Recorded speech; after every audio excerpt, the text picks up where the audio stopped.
sensibilidad, presencial, valor colectivo, eso lo hace el otro. Y finalmente, determina poblaciones de alto riesgo para priorizar la acción necesaria. Por ejemplo, si hablamos de infección urinaria, ¿qué factores están asociados? Infección urinaria. Mala higiene, ¿qué más? Sexo. Entonces, pero la mala higiene es un factor modificable, sí. Entonces es un verdadero factor de riesgo. Pero el sexo es modificable, entonces marcador de riesgo. ¿Qué significa marcador de riesgo?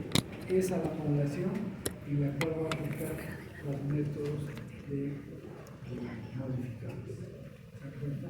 Entonces el marcador de riesgo me dice cuál es la población vulnerable sobre la cual debo de iniciar o hacer las medidas de prevención fundamentales. Camila.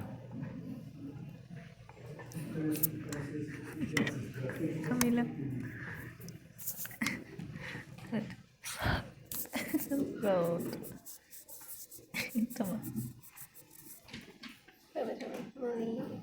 ¿Qué fue? ¿Hacia su cámara? Solo en esta día puedo usar las 20. Acá no, lo puedo abrir, ¿no?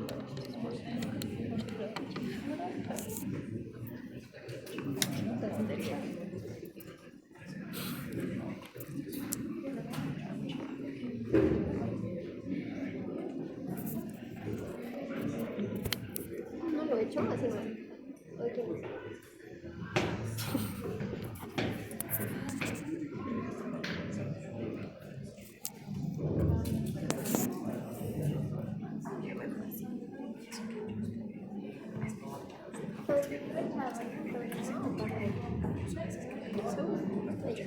Para que se mire mejor.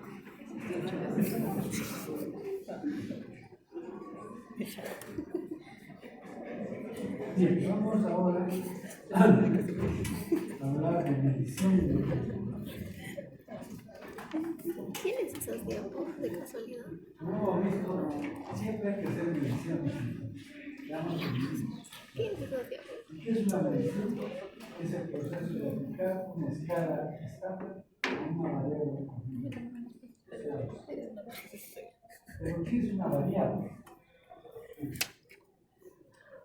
Es una característica que puede tomar diferentes valores. Por ejemplo, el sexo es una variable, ¿sí o no?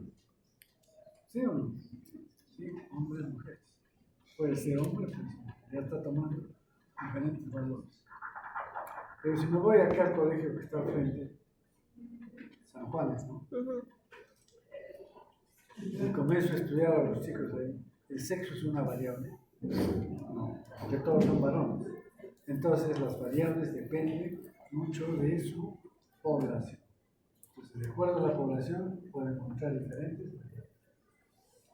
Bueno, ¿qué tipos de variables hay? Variables discretas o discontinuas. ¿Cuáles son? Por ejemplo, el número de hijos de una familia es una variable discreta o discontinua, porque puede ser un hijo, dos hijos, tres hijos, pero no hay 2 hijos y medio, ¿no es cierto?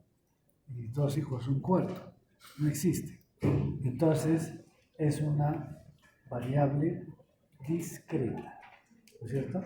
Pero puede ser una variable continua. Por ejemplo, el peso de una persona. Una persona pesa 60 kilos, 300 gramos, 20 microgramos, etc. Entonces, no hay división. No es como un hijo o 2 hijos, sino hay infinidad de subdivisiones. Entonces, una variable continua. ¿Está? Y finalmente, las escalas de medición. En algunos libros a esto le llaman también variables, pero no son. Hay otras clasificaciones de variables, variable independiente, variable, pero acá vamos a estudiar este tipo de variables porque vamos a medirlas. Y entonces, la escala de medición puede ser nominal, ordinal, intervalo.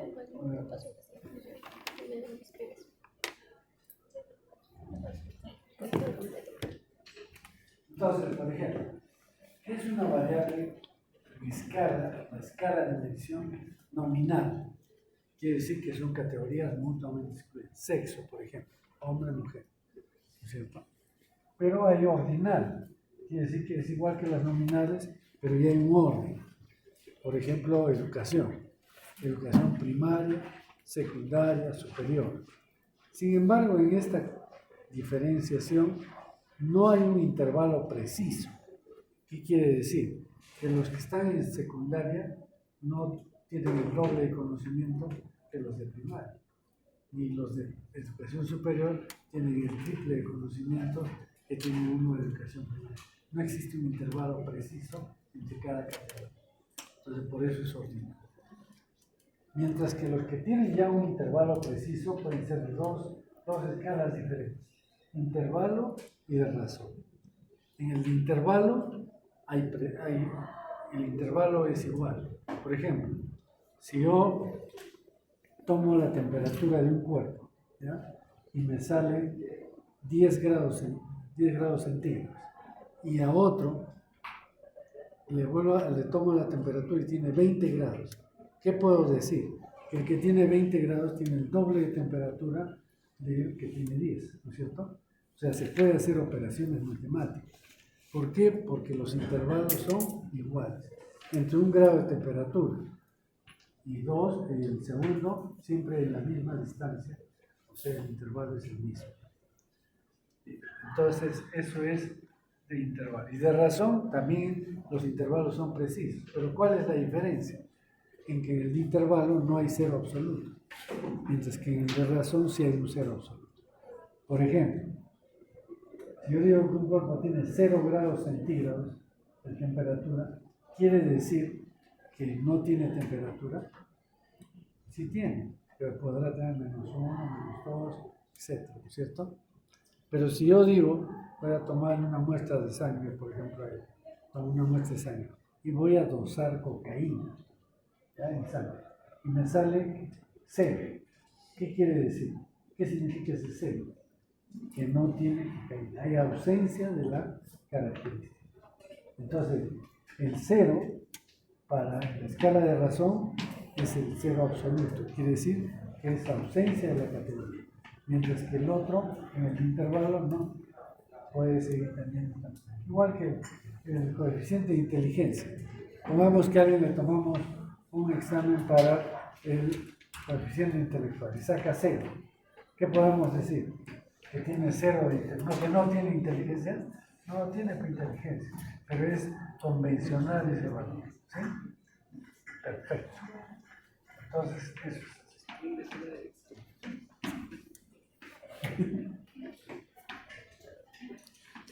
Esto lo vamos a ver rápidamente porque ya lo sabes. Los datos en forma global no me sirven de nada. Tengo que hacer un resumen. Y se puede hacer una presentación tabular, es decir, tabla. Y he puesto este ejemplo porque estas son las tablas que usaban antiguamente. Clase, intervalo, marca de clase, etc. Entonces, ahora ya no se necesita esto porque Excel le saca sus tablas de clase con sus clases, y acá están las frecuencias absolutas, y estas son frecuencias absolutas simples, porque es absoluta porque es un número de casos, y esta es frecuencia acumulada. En este intervalo tenemos 4, pero para el siguiente son 5, entonces 1, 9, etc. Entonces hay frecuencias absolutas simples y acumuladas. Eso se puede poner en las tablas. Y también frecuencias relativas. ¿Cuáles son relativas? Porcentajes, tasas. Y también simples y acumulados. Lo interesante es que en la tabla el nombre es importante. Tiene que tener los datos suficientes para entender. ¿Y cuáles son esos datos? Responden a 4 preguntas. Para colocar el título de una tabla hay que contestar 4 preguntas. Primero, ¿qué? ¿Cómo? ¿Dónde? ¿Cuándo? Entonces, por ejemplo, ¿Cómo está el título acá? Distribución de casos de sarampión. ¿Qué cosa es eso? ¿El qué? Distribución de casos de sarampión. Según grupos de edad, eso es el cómo. Arequipa 2025. Lugar, esas 4 preguntas hay que contestar. Bueno, acá está todavía el antiguo esto. Ya no se hace estas divisiones. Estas divisiones ya no se hacen. ¿Por qué? Porque ahora con la computadora no necesitamos hacerle rayitas, sino que el orden, la recta está precisa. Pero si yo quiero presentar mi gráfico de barras, mi gráfico, puedo usar dependiendo de la variable o la escala de distribución. Pero la variable es más importante. Por eso hemos dicho que hay que saber si nuestros datos están en variable, qué variable y qué escala. ¿Sí? Por ejemplo, si es nominal, o sea, corresponde a datos con una variable discreta, entonces puedo usar este gráfico. ¿Cómo se llama este gráfico? Me dicen pie, me dicen torta, queso, pero ese es el otro. Pero en el ambiente académico, ¿cómo se llama? Gráfico de sectores. Entonces acá se presenta muy bien de forma gráfica los valores de cada sector, ¿no? Por ejemplo, no fumador, antiguo fumador. Son variables no nominales. Pero ¿qué pasa si yo le pongo acá 18 sectores? No entiendo nada, no sirve para nada. Entonces, el gráfico de sectores solo debe tener máximo 6 sectores. No. Y si tiene más que hago, utilizo el otro gráfico, que es el de barras. Entonces, el gráfico de barras va a también detallar cada número de casos, perdón, sexo, número de casos y edad. Está relacionando. Estas son las barras. Esta es una barra compuesta, porque tiene 2 sexos. También se puede poner la barra compuesta una sobre la otra. La distancia entre barras debe ser la mitad del ancho de la barra. Yo ya no tengo que explicar. Ustedes tienen un gráfico Excel, lo hacen para no, ya está todo eso. Entonces, en resumen, ¿cómo hago los gráficos?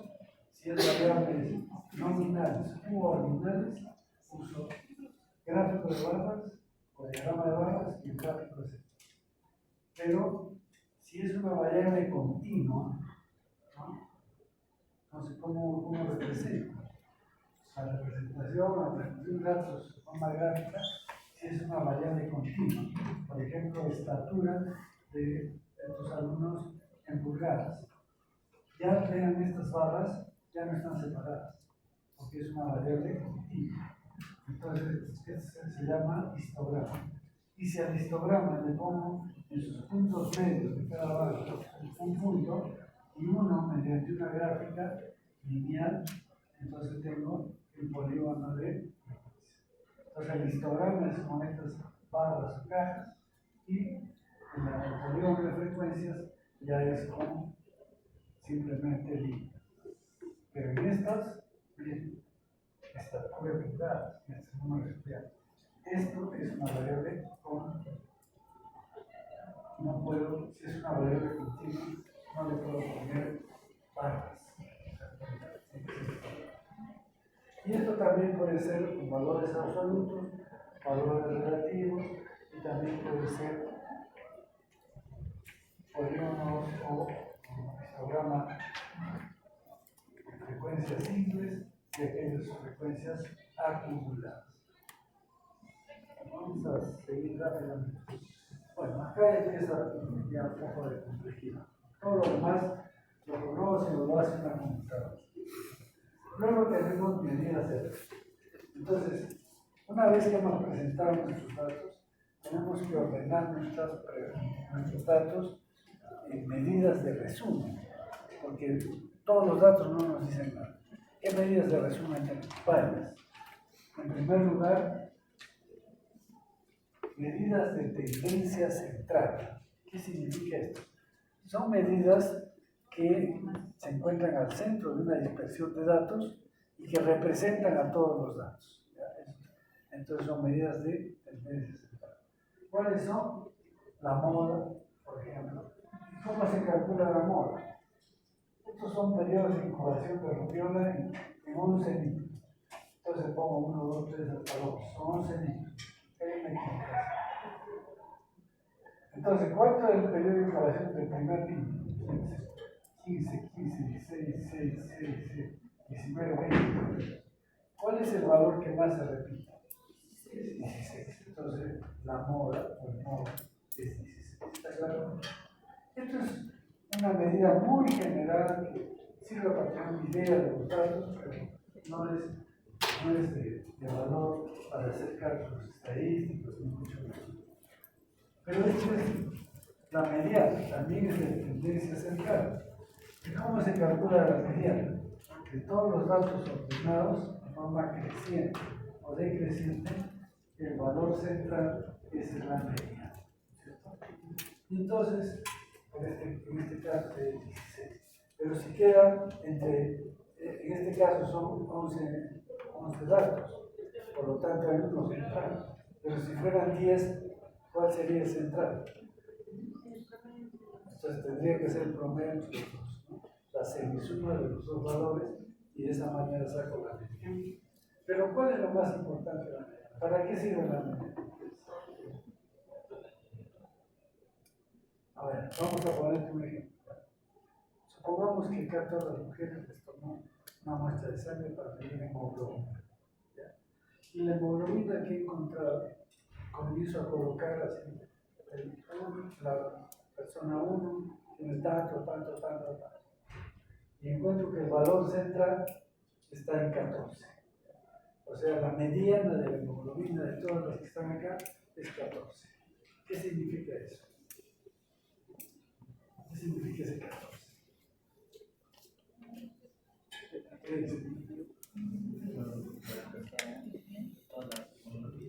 Juntas todos los datos y contabas. No es promedio, no es móvil.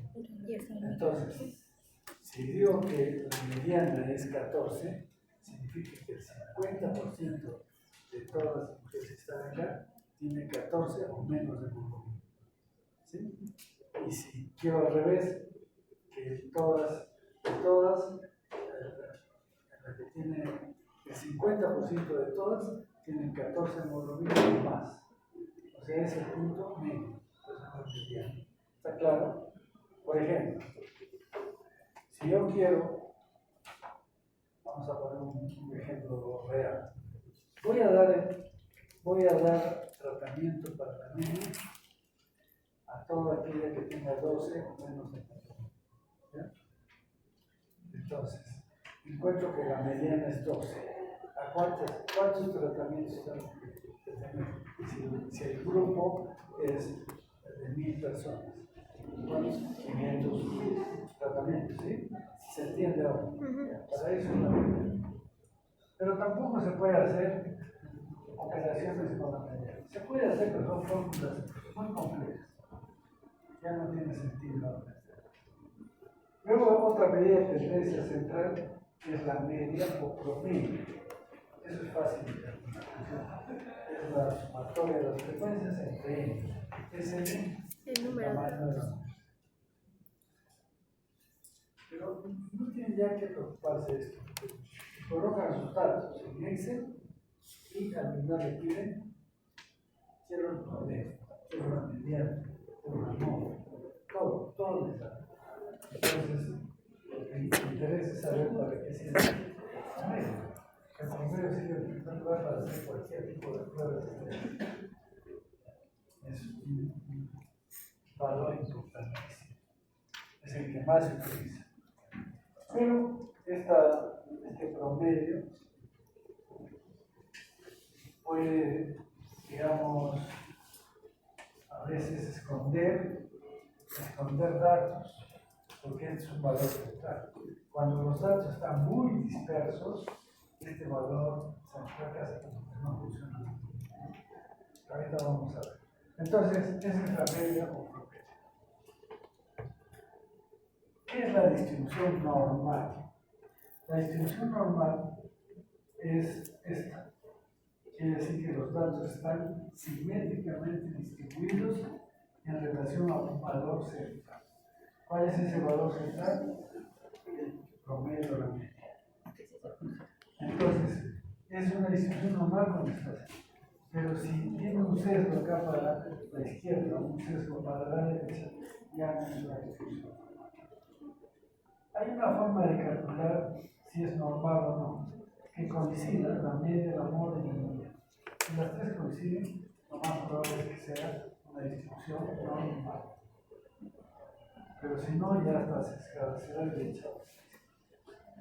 Entonces, ¿yo para qué tengo que saber si es normal o no normal? Será importante.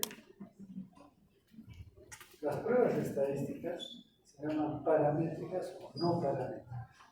Las pruebas paramétricas sirven para distribuciones normales.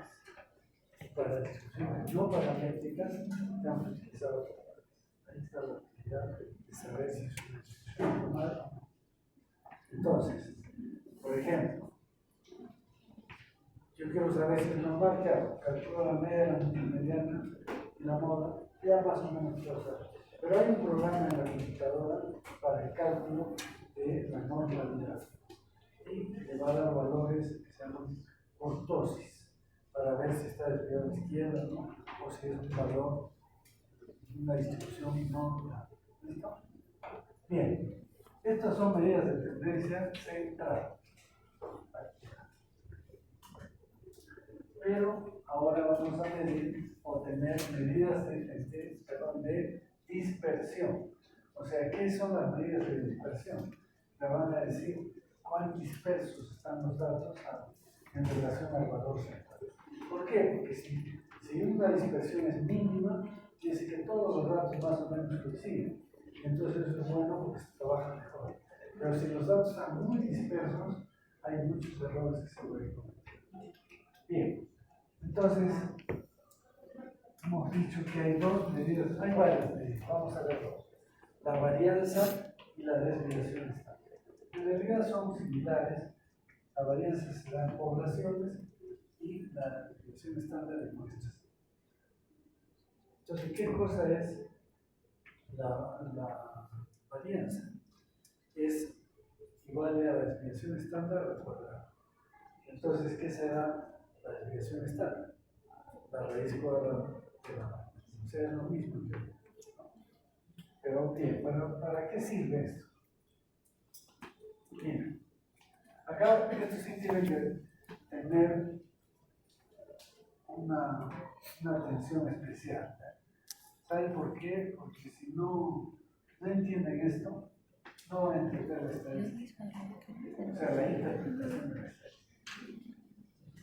A ver, digamos que esta es una hemoglobina. Y esta es la media, o X barra, y esto está igual a 14 de hemoglobina. Entonces, los matemáticos han encontrado estas relaciones. ¿Qué dicen?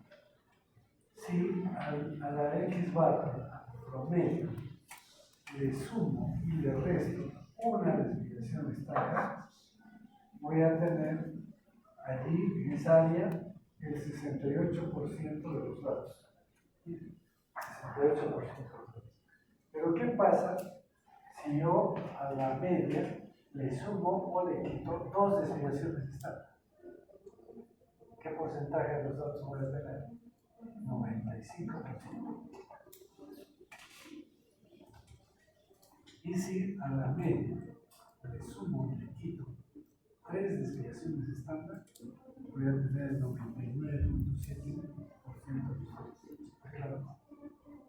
Entonces, si yo tengo un grupo de personas, de mujeres, 14 de hemoglobina, que es el promedio, y voy a dar tratamiento a todos aquellos que tienen 14 o menos de hemoglobina, ¿cuántos tratamientos necesito? Vamos a ver otra vez el ejemplo de mí. tratamientos necesita? ¿Ah? ¿Cuántos? 500. Claro, 500. Ya. Pero si yo les digo que voy a... Acá falta 10. Entonces, si al promedio le quito y le resto 2 desviaciones estándar, ¿cuánto voy a tener acá? Del 95%. Me olvidé decirles que es el promedio, pero es igual, no importa. Pero la desviación estándar, esto que es la desviación estándar S, me sale 2, hipotéticamente. Esto no tiene que ustedes preocuparse. Ponen todos sus datos, por ejemplo, la hemoglobina de 1000 personas, las digitan en Excel y después le ponen abajo, suma igual, quiero el promedio, y le saca el promedio, es 14. Quiero la desviación estándar, le saca 2. ¿Listo?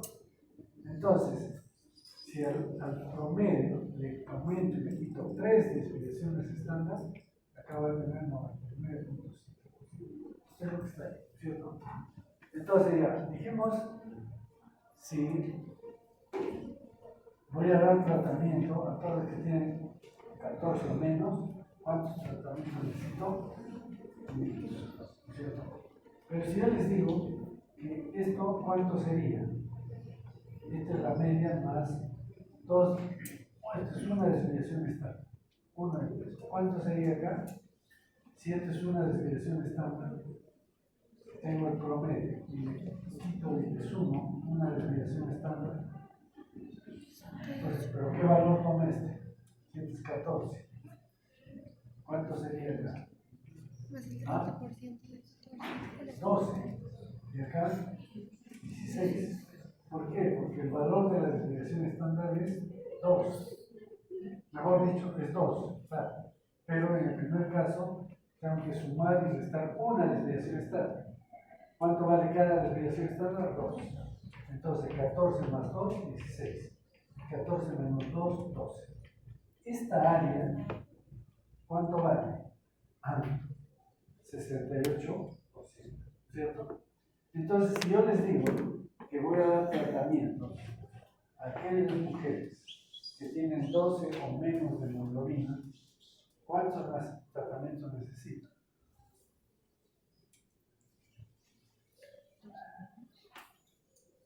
¿Qué dice?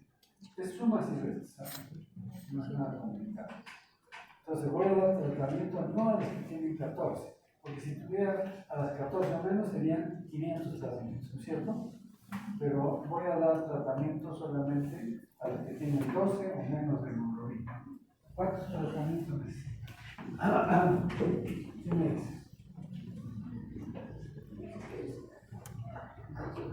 360. ¿Ah? 360. 600. 300. 360. A ver, vamos a ver. 360. Creo. A ver. ¿Cuánto hemos dicho que vale esto? 500. 50%, ¿cierto? ¿Sí? ¿Cuánto hemos dicho que vale esto? 68. 68%. Pero esta parte de la mitad, ¿cuánto será? 34. Entonces, No me. si todo esto es 50, y yo quiero dar tratamiento a todos los de acá, 12 o menos, ¿qué tengo que hacer? ¿De 50 cuánto le da esto? 34. ¿Cuánto me sale? A 16. 16%. Como son 1000, ¿cuántos tratamientos? 660. 100. No. ¿Está claro? ¿Se entiende? Ya. Y si les digo que voy a dar tratamiento a aquellas que tienen 10 o menos. Eso es 10, ¿cierto? ¿Por qué es 10? Porque es el promedio más menos 2 desviaciones. Cada desviación es 2. Por 2, La mitad. entonces 10. ¿Cuánto será esto? 5%. No, menos. Recuerden Menos porque que es la mitad. todo es 95%, pero desde acá hasta acá.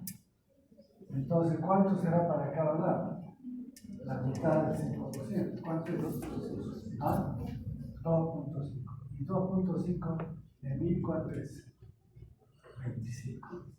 ¿No es cierto? Entonces requiero 25. ¿Están entendiendo? ¿Sí? Y si yo quiero dar tratamiento para otra cosa, que tengan 16 o menos de hemoglobina, ¿cómo será? 16 o menos. ¿Qué dice? Es fácil, ¿cierto? O sea, ¿qué es lo que 16 o menos? ¿Qué significa? Todo esto. ¿Sí? Todo esto. ¿Cuánto es? 50 más 34. ¿Ah? 84%. Acá es 50 más 34, 84, son 840. ¿Está claro? ¿Se entiende? Esto tienen que saberlo para el razonamiento de todas las pruebas estadísticas. Si no entienden este razonamiento, no voy a entender cómo se hace las pruebas, cómo se interpretan las pruebas estadísticas. Por lo menos de las que tienen distribución normal. A ver, vamos a hacer un ejercicio más. ¿Cuánto es esto? 14. Esto, 12. Esto, 10. Acá sería 8. ¿No es cierto?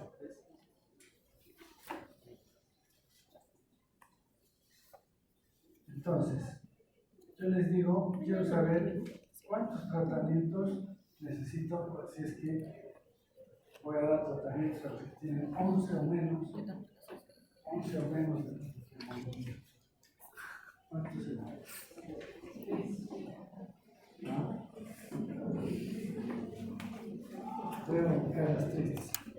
Tienen que, para la próxima clase y de en adelante, tienen que cargar bien su cerebro antes de no puede estar con la batería baja.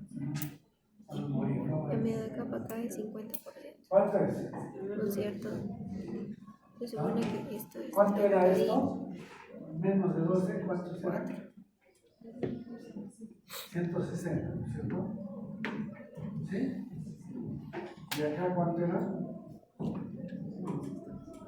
95 entre 2. Acá era, 47. hasta acá era 16. No, Para acá, sí se acá conoce. eran las relaciones estando, dicen 95, aquí era 25 tratamientos. ¿No es cierto? Pero yo quiero acá, en este punto, ¿cuántos serán? Este 25 tratamientos y este 160. ¿Cuánto es?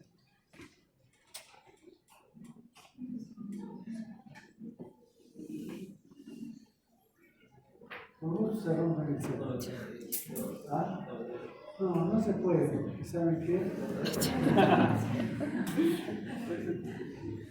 Esto no es la mitad de esto.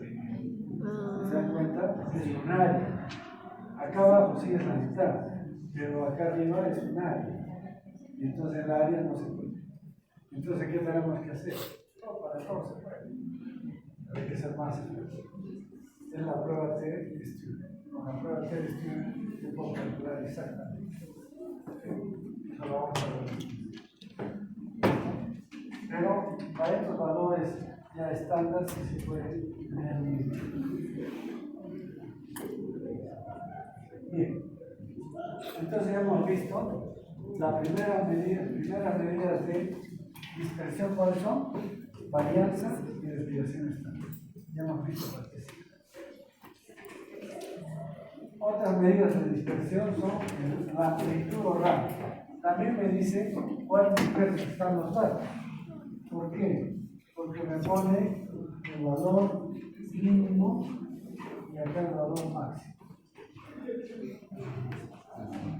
Entonces es el valor mínimo y este es el máximo. Y al restar me dice cuáles están todos los datos, de un extremo a otro. Eso se llama rango o amplitud. También se usa, pero no es tan precisa como la definición de la. Y después el cuartil y el percentil. Cada vez esto se usa más. ¿Saben cómo se clasifican las revistas en Scopus? ¿Saben?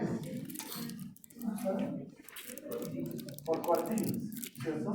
Quiere decir que una de estas que tiene muchas visitas tiene un cuartil, ¿no? Y así va creciendo. ¿Y qué es el cuartil? La mediana, ¿cuánto dividía? 50%, ¿cierto? El cuartil 2 es cuartil 2. Es igual a la mediana. Pero no solo eso, sino que si dividimos en 4 partes iguales todo el número de datos, vamos a tener los cuartiles. Entonces, en el primer cuartil, ¿qué porcentaje de los datos está? 25%. En el segundo cuartil, es igual a la mediana, 50% de los datos. Y en el cuartil 3, 75%. ¿Está claro? Esos son cuartiles. Pero en medicina y sobre todo en pediatría se usa más los percentiles. ¿Qué significa percentil? Que dividimos en 10 partes, ¿cierto? Los datos. Y entonces vamos a tener percentil. En realidad es en 100. Podemos tener percentil 1, 2, 3. Pero lo que se hace es tener 10 percentiles. El percentil 10, el 20, el 30, el 40, hasta el 90. Y el 100.